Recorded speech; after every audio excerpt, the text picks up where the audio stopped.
Our first group tonight dives deep and pokes fun on current events, social issues, and hot button topics through improv. Let's give it up for one of Ferndale's own, Hot Takes, with special guest, Michigan State Senator Jeremy Moss.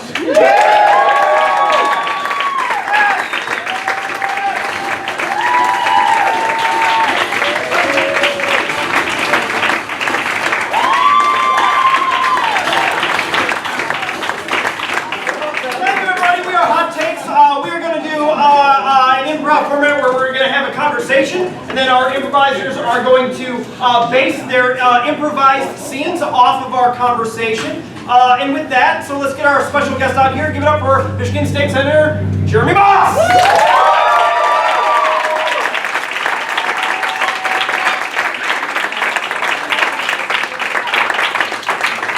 So, welcome. Thank you. Welcome to the district. I'm a constituent, so... Did you vote for me? Of course I did. Well, thank you. This is a paid advertisement. For people that aren't intimately familiar with your life, just to kind of like walk us through who you are, kind of get us started with like, you know, where'd you grow up and kind of your early life in college, that kind of thing. Sure. Well, I grew up in Southfield, which is where I still live, so I'm a lifelong Southfield resident. Was always interested in politics, even from a young age. I think the summer in between kindergarten and first grade, we took a family vacation to Washington, D.C. Not that sparked my interest, but because I was that kindergartner watching the '92 presidential election. Okay. And I didn't have anything else going on in my life. Sure, okay. So then I, you know, went through school, went to Michigan State University.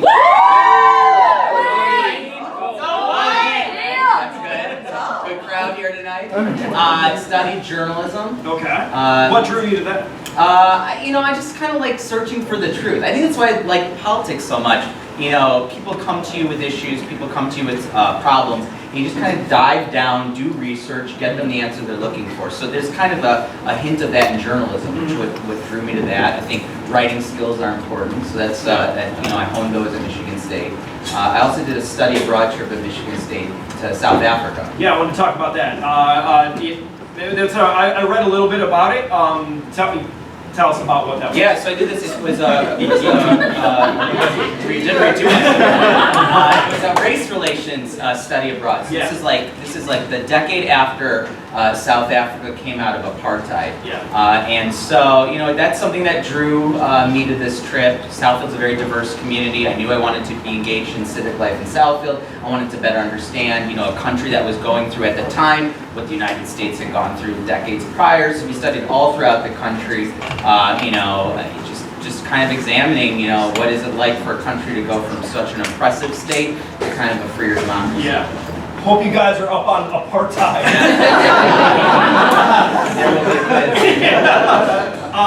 Cool. And then so you came back, and then was that directly? What were you doing directly after college? So I kind of set to work right on campaigns right away. One of my mentors was the mayor of Southfield at the time, Brenda Lawrence. Okay. And so she took me on this journey with her through a few campaigns and was her campaign manager for her re-election. And then, you know, just was kind of at a point, you know, did I want to pursue journalism? Did I want to pursue politics? But I looked at the city council. I was 24 at the time. I looked at the city council in Southfield, where I lived, where I grew up, where I was engaged, and it was a city council of 50-year-olds, 60-year-olds, 70-year-olds, 80-year-olds, and the oldest local elected official in the state at the time was 93, making decisions of what is the future of Southfield going to look like. And so I was at these council meetings, and they would, you know, ask each other, well, what do you think a young person wants? Well, studies show a young person wants this. Oh, I read a report that a young person wants this, so I thought, I don't need a report to tell me what are good place-making tools to create a good city. So that's why I ran. Yeah, that's awesome. And you won. And I won. That's right. I became the youngest ever elected, and I placed first place in that election. The 93-year-old was not happy. But he still got elected, so we still had to work with one another. Okay, so what was that like? Awful. Why is that? You know, my favorite council meeting was, so he was from Brooklyn, and moved to Southfield, 60 years ago, but still with this thick Brooklyn accent. And my favorite council meeting, I don't even know what the topic was, but we got into some back and forth, and he pointed at me and said, "Jeremy Moss, you don't know anything about anything." And then he packed up his stuff and he left the meeting. So when he left the meeting, I said to the clerk who takes the meeting notes, I go, "I want that verbatim." Headline. Anything about anything. That's great. And then, how long did you do that for? So I was on the council for almost my full term, but in Michigan we have these term limits in the state legislature, and so it was a whole bunch of musical chairs in 2014 that left my state rep seat open. Gotcha. And so I ended up, I didn't know if I wanted to run for it, but enough people came up to me and said, "This is something that we really want you to keep pushing our issues forward," so I ran for the state house. Cool. What was like that campaign like? It was interesting. So I ran against the school board president. I ran against an assistant prosecutor. So it was, and being a councilman, it was definitely up in the higher tier candidates, but it was tough. I needed to knock doors, go door to door, ask people to vote for you the same way that I ran for city council. And kept pushing the issues that I cared about. But voters rewarded me. It was a 4-person race, and I got over half the votes, so that was exciting in that primary. Yeah. You clapped louder when I got to the city council.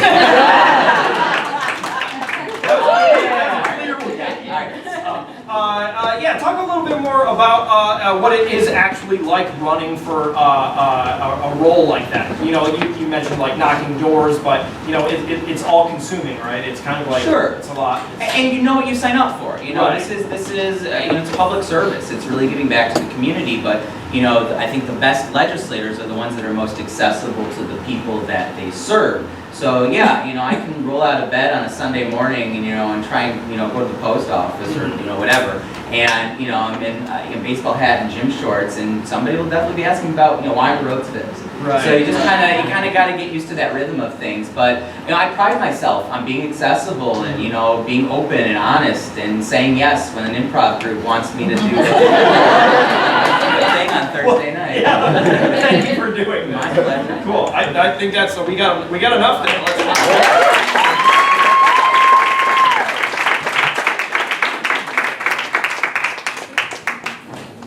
So let me get this right. You're leaving Michigan State to go to South Africa. Your mother and I are going to have a fit. An absolute fit. I already took that trip to Europe with you and bored with But Europe. we were there. There. We are not. This is journalism. What are you going to write about in South Africa? Yeah, what? There's all sorts of things happening in South Africa. Oh, what? She said There's race all- relations. Do they even have NASCAR there? Anyway, what's so wrong about Southfield? You can just come home and spend the summer with your mother and I. Come to the district with me, sweetie. They're building a new library. You could help with that, Oh, that'd be maybe. nice. That would make me happy. So, tell me what it's like in America. This is a South African accent.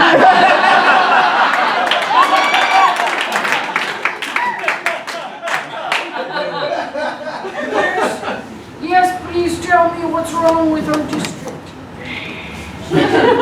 What's wrong with the district is we need more old people in it. Thank you. Finally, someone brave enough to say it. Do you have that down on your fancy Satan machine? We need more old people. More old people, you young Oh, piece of God. shit. Let's hurry this up. I've got to pee. Okay, so here's what I think we should do first. Let's kill all the young people. Excuse me, as a young person, I would like to object to that motion. Okay, Yeah, let's yeah. hear him Oh, get out. out of here! There he is. Got a bag of Tim Hortons. Here, lay your tidbits. His favorite. Your tidbits. Good. He was in the Civil War. They're rolling around. So look, I just want to say that I think that someone under the age of 50 should have a voice. Oh, I don't know. Not in this district. Look at us. What are you going to bring us? Your interwebs? Space tubes? Why do young people want to be in Southfield? Oh, I dropped something. Oh, and I got was it. watching it. That was very disrespectful. You son of a bitch knows we're from Dunkin' Donuts. Now, I want my grandkids to be happy, so I made a list of things that young people like. So, young people like gummy bear hair care. Yeah.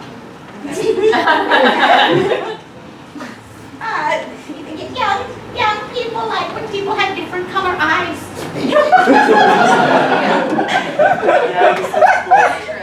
Grandma, just point at the paper.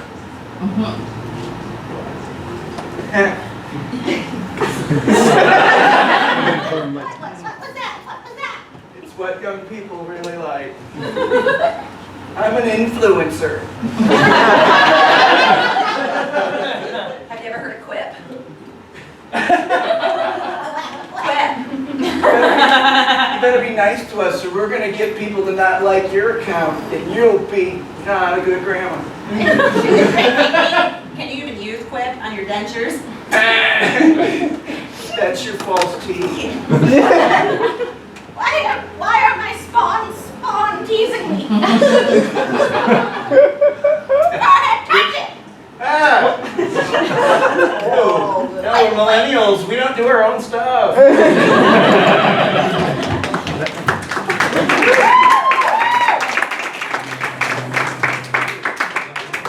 All right, so let's get back into you were running for state senate. Yeah. What was that like compared to running for the House? Bigger. Yes. You know, it was good. It was a good district to run in. It's a great district to represent. Farmington Hills on through Southfield to represent, into Huntington Woods, Ferndale, 11 communities in southern Oakland County. So it's just kind of the same issues that we tackle in Southfield, just on a bigger scale. Yeah. Huge, dense. Yeah, it's And so a state senate district is 3.5 times the size of a state house district, and so my state senator was term limited in 2018. So you know, I ran kind of. It was an easier run. Yeah. I think I had less competition in that race than Do you have like a staff when you're doing that, or like? Yeah, I had a campaign manager. Yeah. What's that like? Well, he was a trip. Yeah. So, he's gonna be so mad.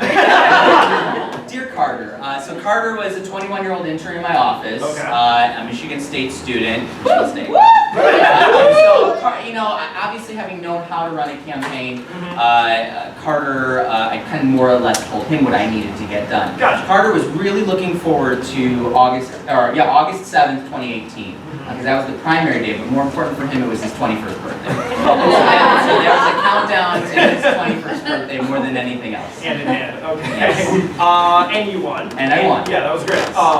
Very exciting. And how has the term been since then? This has been good. So we have actually a lot of new faces in the state senate. Typically, the state senate's made up of state house members, but this wave of 2018 really brought new candidates into office, which is a good thing. Yeah. So I went from being this young renegade to the establishment really quickly. But no, it's been great. You know, we gained seats. I'm a Democrat, so we gained. No one booed. So we gained 5 seats in the state senate. You know, we narrowed the gap. Yeah. We have a governor that we can work with. So it's definitely a different experience from serving in the House and the minority. You know, things have changed, and Sure. it's good for the better in Sure. Michigan. Yeah. And I'm assuming, you know, in this, with there's less people to deal with, and you have to kind of reach across the aisle sometimes a little more. Yeah. Or is that... You know what I compare to? So Yeah. leaving the house is like going from high school into, you know, maybe college. Sure. And so there are people that you were friends with that come with you, Uh-huh. and then there are people that you're friends with that don't come with you into the state senate, and there are people you're definitely not friends with that come with you into the state senate. Say no more. And what's some of your big things that you're working on right now? So the biggest thing that I care, I'm passionate about, we talked about journalism degree, is government ethics and accountability and transparency, and there's so many tools. It's good. So there's so many tools that transparency. Yeah, there are tools that citizens need to hold elected officials accountable that in Michigan we don't provide for you, either journalists that are doing investigations or just taxpayers. You know, we are one of 2 states in the entire country that don't allow you to fill out a Freedom of Information Act request and get information from the legislature or the governor. Yeah. 48 other states have figured out how to make it work for us. Yeah. Who's below us? So it's us in Massachusetts, believe it. Oh. So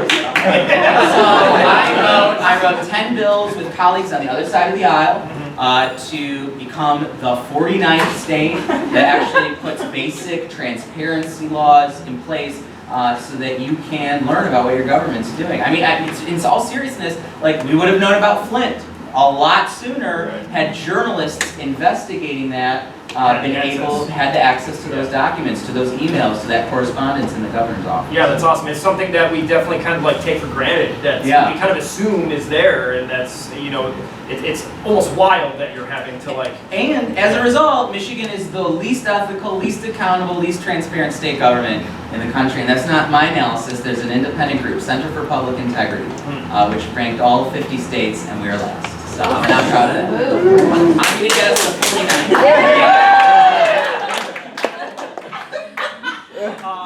So that's kind of the goal for the last part of your term. Is there anything else that you're working on that you're looking forward to? You know, so being a city councilman, I have a very strong relationship with cities across the state. There's this group called Michigan Municipal League. And so I do a lot with them to make sure that cities have the tools, the resources, everything that they need to be thriving. Great, that's awesome. Yeah. What do you do on your free time? Let's kind of get out of the free time. There is no free time. But you know what? I think the most exciting thing that I got going on is I love a good karaoke night. Okay. Good karaoke. Well, good karaoke is also bad karaoke. That's true. Do you have a go-to song? Probably that, like, so that Billy Joel, Elton John, Lane. Gotcha. That's pretty much good in my limited repertoire. Okay. So, yeah. Okay, cool. Are you on recess right now? Or? Yeah, so we're on budget negotiations, which means we're not doing anything. And we resume again full-time August 26th. And we'll see if we'll have a plan to fix the damn roads. Gotcha. Are you doing anything else with some of your time off? Are you just visiting city? Well, so it's interesting. I mean, like I said, you know, every day is filled with something. Just because I'm not physically in the Capitol building taking a vote. Just earlier tonight, so I had an event right before coming up here. We hired a new police chief in Southfield, so we had a welcoming reception for the police chief. So that is my Thursday night. You know, if you ask what a state senator does, it goes from the police chief reception in Southfield to the improv comedy festival. That's no great. That's no.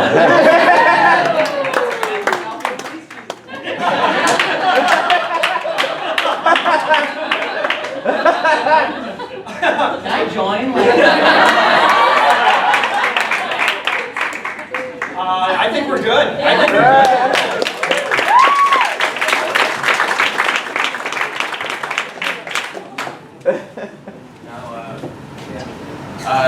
Say it. Your mother, even though I've been your father for 12 years, your mother has instituted a term limit on me.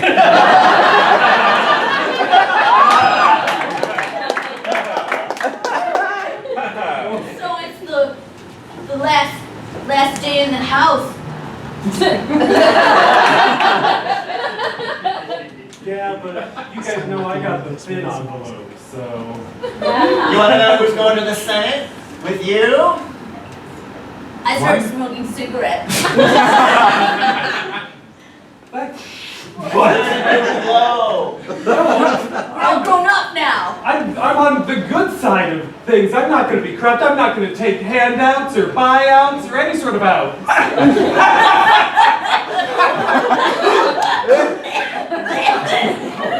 Cocaine gave you a calm.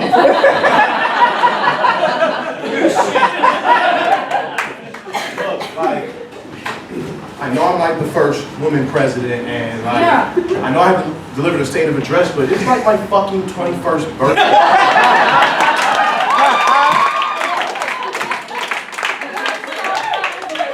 Yes, and celebrate it after you deliver the state. No, But no. actually first, before you go out there and talk to America for 90 minutes, I did buy you this bottle of whiskey! Oh my fucking God. All right, You are not. Wait, this is what America wants! oh my God, shut up. America wants, it's about what we fucking No, need. shut up, okay? America Oh my wants God. a drunk lady president! Okay, this is very exciting. Next up for karaoke is the president of...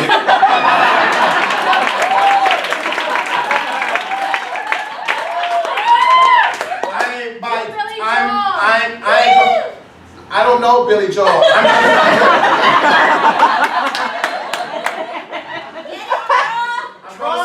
Try it. I'm going to sing Mary J. Blige. Real life. I'm searching for a real love. Someone to call me a real love.